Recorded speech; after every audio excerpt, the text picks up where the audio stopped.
Hello everyone, this is the last question of AP Physics C Mechanics Practice FRQ Set 6, number 6. A 4 kilogram particle moves along the x-axis and its position varies with time according to this function, where x equals meters and t equals seconds. So, part A, find the kinetic energy at time t. Okay, so part A, kinetic energy at time t will be equal to 1/2 m v of t squared. But what is v of t? Well, we know that x of t equals t plus 2t cubed. So you take the derivative to find vt, which is 1 plus 6t squared. K equals 1/2 mass is 4 kilograms. And v of t is 1 plus 6t squared. Simplify that and you get 1 plus 6t squared. And that's in joules. Okay. Part B. Find the acceleration of the particle and the force acting on the particle at any time t. Okay. So the acceleration of the particle is the derivative of v of t, which will be 12t. And the force, delta force equals ma. And delta force at anytime t, the mass is 4 kilograms times 12t, which will be 48t newtons. A of t is in meters per second squared. Okay. Part C. Find the power being delivered to the particle at time t. So, power of t will equal work over time. And work is also equal to force times displacement over, let's also change the time, or delta t. And you can simplify this to become velocity. So, power will equal force of t times v of t. And force of t, as found in the previous problem, is 48t. And velocity is 1 plus 6t squared.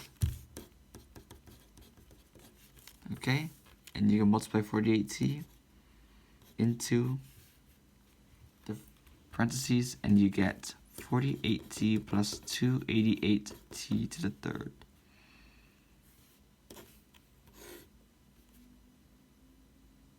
Yes, and this would be newtons times meters per second. Okay. Part D. Find the work done on a particle in the interval t equals 0 and t equals 2. So, work is also equal to the change in kinetic energy based on the work and kinetic energy theorem. So, from 0 to 2, that means it'll be Ke F minus Kei, Ke of 2 seconds and Ke of 0 seconds.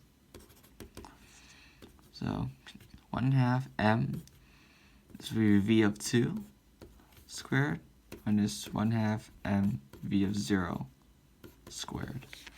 Okay? Mass is 4, so 1/2 times 4 is 2.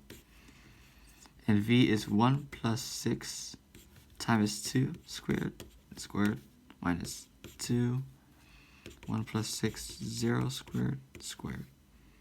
Okay. So work equals 2 times 1 plus 2 squared is 4. 4 times 6 is 24. Minus 2. 0 squared is 0, and 0 times 6 is 0, so it just leaves us 1 squared. Okay. 1 plus 24 is 25. 25 squared is 625 minus 2.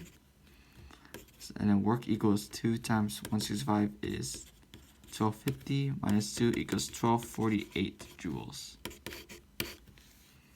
That's part D. And last but not least, part E. Does the particle turn around at some point and head back towards its initial starting position?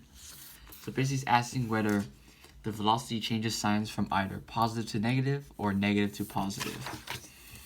So let's look at this velocity time function, 1 plus 6t squared. Okay.